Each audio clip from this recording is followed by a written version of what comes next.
കൊല്ലത്ത് വോട്ടെണ്ണലിന് പിന്നാലെ മുന്നണികൾ തമ്മിലുള്ള ഡീൽ ആരോപണങ്ങൾ ശക്തമാകുന്നു. കൊട്ടാരക്കരയിലും ചാത്തന്നൂരിലും സിപിഎമ്മും ബിജെപിയും തമ്മിൽ സാമ്പത്തികവും വോട്ട് കച്ചവടവുമായും ഡീൽ നടന്നുവെന്നാണ് UDF നേതാക്കളുടെ ആരോപണം. എന്നാൽ ഇത് പരാജയം മറച്ചുവെക്കാനുള്ള ശ്രമമെന്നാണ് ബിജെപിയുടെ പ്രതികരണം. കൊല്ലം ജില്ലയിൽ തെരഞ്ഞെടുപ്പ് ഫലം പുറത്തുവന്നതിന് പിന്നാലെ രാഷ്ട്രീയ ആരോപണങ്ങൾ കൂടുതൽ കടുപ്പം പിടിക്കുകയാണ്.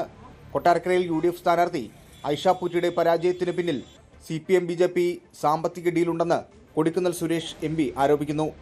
KN ബാലഗോപാലിന് വേണ്ടി ഒരു കോൺട്രാക്ടർ വഴി പണം ഒഴുകിയതായും ഈ അവിശുദ്ധ കൂട്ടുകെട്ടാണ് ഫലം നിർണയിച്ചതെന്നുമാണ് ആരോപണം.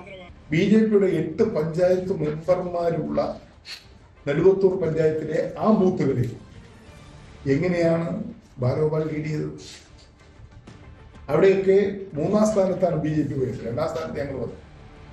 2ാം സ്ഥാനത്ത് UDF ആണ്, 3ാം സ്ഥാനത്താണ് BJP ആ ബൂത്തുകളിൽ. എങ്ങനെയാണ് BJP അവിടെ 3ാം സ്ഥാനത്ത് പോയത്? BJPയുടെ വോട്ട് എന്തുകൊണ്ട് പഞ്ചായത്തിൽ 8 മെമ്പർമാർ ജയിച്ച് 8 മെമ്പർമാർ ജയിച്ച് പഞ്ചായത്ത് ഭരിക്കുന്ന നെടുവത്തൂർ പഞ്ചായത്തിൽ BJPയുടെ വോട്ടോടെ പോയി.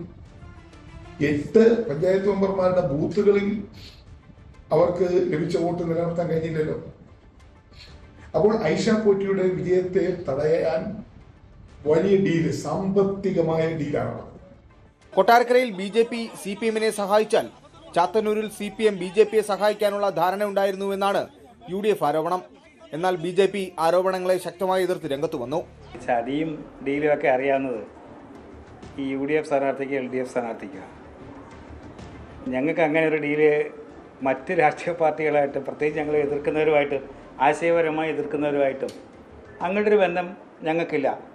ആ ബന്ധം അറിയാവുന്നവരാണ് പറയുന്നത്, അങ്ങനെ ചെയ്തിട്ടുള്ളവരാണ് പറയുന്നത് ഡീൽ ഉണ്ടെന്ന്. യഥാർത്ഥത്തിൽ ഒരു ഭരണവിരുദ്ധ വികാരത്തിൻ്റെ ഗുണം കിട്ടിയ പാർട്ടിയാണ് UDF മുന്നണി.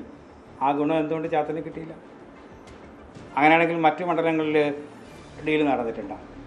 അപ്പോൾ BJP എവിടെയെങ്കിലും ജയിക്കുകയാണെങ്കിൽ ആ ജനവിധി അംഗീകരിക്കാനുള്ള മാനസികാവസ്ഥയാണ് ആദ്യം അവർക്കൊക്കെ വേണ്ടത്. വോട്ടിന്റെ കണക്ക് കൂട്ടിയും ആരോപണങ്ങൾ ഉന്നയിച്ചും മുന്നണികൾ രംഗത്തെത്തുമ്പോൾ കൊല്ലത്തെ രാഷ്ട്രീയ ചൂട് കൂടുകയാണ്.